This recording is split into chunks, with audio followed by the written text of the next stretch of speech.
தற்போது நம்மோடு பாஜக மூத்த தலைவர் தமிழிசை சவுந்தரராஜன் இணைப்பில் இணைந்திருக்கிறார். வணக்கம் மேம். மார்க்சிஸ்ட் கம்யூனிஸ்ட் கட்சியின் பொதுச் செயலாளர் சீதாராம் யெச்சூரி காலமாயிருக்கிறார். உங்களுடைய இரங்கலை பகிர்ந்துக்கலாம் மேம். அவரின் மறைவு ஒரு அகில பாரத அரசியலில் ஒரு மிகப்பெரிய வெற்றிடத்தை ஏற்படுத்தும். ஒரு மாணவர் அமைப்பிலிருந்து மாணவர் தலைவராக இன்று அவர் மறையும் வரை ஒரே கொள்கையில் எந்தவித மாற்றமும் இல்லாமல், எந்தவித சலனமும் இல்லாமல் மிக பலமாக தனது கொள்கையை இந்திய அரசியலில் எடுத்து வைத்தவர்.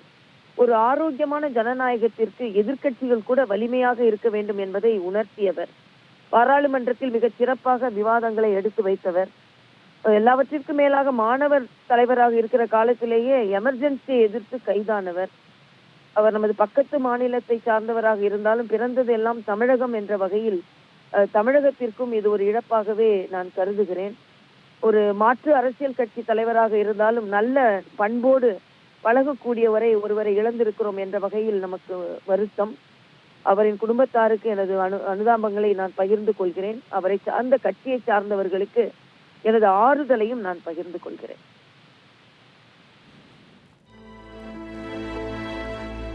இணைப்பில் இருந்து தங்களுடைய இரங்கலை பகிர்ந்தமைக்கு நன்றி.